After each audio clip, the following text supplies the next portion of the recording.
So the big question is this: how are little guys like us who are undersized, overpowered, and totally outmuscled, how do we roll in a way that allows us to survive and thrive against the biggest guys in our gym? That's the question, and this channel will give you the answer. My name is Brandon Gross, and welcome to David vs. Goliath BJJ. What's up, Giant Slayers? Brandon here from David vs. Goliath BJJ. In today's video, I'm going to be sharing 7 things that you think are making your jiu-jitsu game better, but in reality, it may not be. So if you want to find out what's actually hindering your jiu-jitsu game from progressing, then keep on watching. Let's dive right in. Now, the first thing is lifting weights. Now, give me a chance to explain. I'm not saying lifting weights in and of itself is a bad thing, but if you're lifting weights too heavy or too often to the point where it's actually keeping you off the mat and giving you less training days because you need to recover and you're sore, then this is definitely holding you back from progressing. Not to mention, if you're lifting a lot and you're getting stronger, but you're not stretching and you're starting to lose range of motion, that's not good. Typically, when you start to lose range of motion, that's gonna make you more susceptible to getting caught by submissions like key locks, kimuras, or even arm bars. Also, if you're not technically sound yet, this is gonna feed into your tendency to wanna rely on strength more than technique. And that leads me to the second thing that most jiu-jitsu guys think is helping their progress, but it's actually hindering them, and that's training with the same training partners. While there are many advantages to training with the same partners, the disadvantage is you start to get comfortable and you start to learn each other's game. Cross-training, however, training at different gyms, visiting open mats, these things can expose you to what else is out there, give you different looks, sharpen up your defense, and really help your game to grow and improve. And that leads me to the third thing, which is spending all your training time free rolling without doing any positional sparring. Everyone loves to free roll. It's the most fun part about training jiu-jitsu, and it is very important to help you progress. However, if all you're doing is free rolling, then your game is going to end up having holes. Because in the process of free rolling, you're relying on the live roll, the live action to put you into certain positions.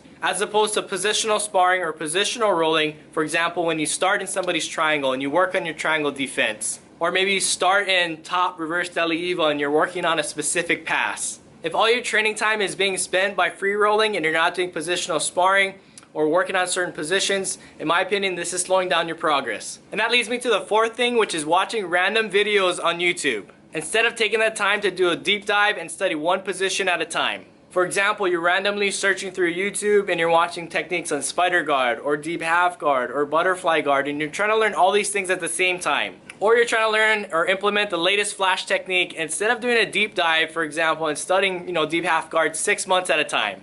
And that leads me to the fifth thing, which is trying to copy every single move you see other people do, including your instructor. Just because a certain technique works well for somebody else doesn't mean it's going to translate to your game. It's important to take into account your style of play and your body type compared to the person who's doing that technique. Learn to adapt techniques to fit your game, to fit your style, and also learn to realize when a certain technique or a move may not be for you. And that leads me to the sixth thing, which is learning techniques without understanding the underlying principles that make those techniques effective.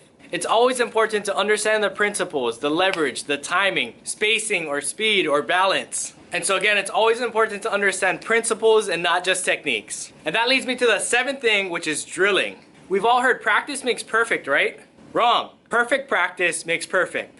Just because you're drilling and you're practicing a move doesn't mean you're drilling it correctly. My advice when it comes to drilling is to always drill with a higher ranked belt, or to drill with somebody who really understands what you're trying to work on, or to even drill right in front of your instructor so you can get feedback right on the spot. And as a bonus, you guys, the last thing a lot of jiu-jitsu guys think might be making them better, but not necessarily, is only training in the gi, or only training no gi. In my opinion, to be a well-rounded BJJ athlete, you must train in and out of the gi. Gi really helps to sharpen up your defense because there's so many ways you can get swept, tied up, or choked out. And no gi really helps you to sharpen up your submission skills because it's so sweaty and slippery. Alright guys, there you have it. 7 things BJJ guys think are making them better, but not necessarily. I hope you enjoyed today's video, you guys. If you did, be sure to give that like button a slap and a fist bump. And let me know in the comments, you guys, if you guys have any questions or suggestions on future video topics. And if you guys want more videos to learn how to survive and thrive against the biggest guys in your gym, be sure to subscribe to the channel, hit that notification bell so you stay in the loop choke and you don't miss out on weekly videos. Thanks for watching, guys, and remember, victory always tastes better when you're the underdog.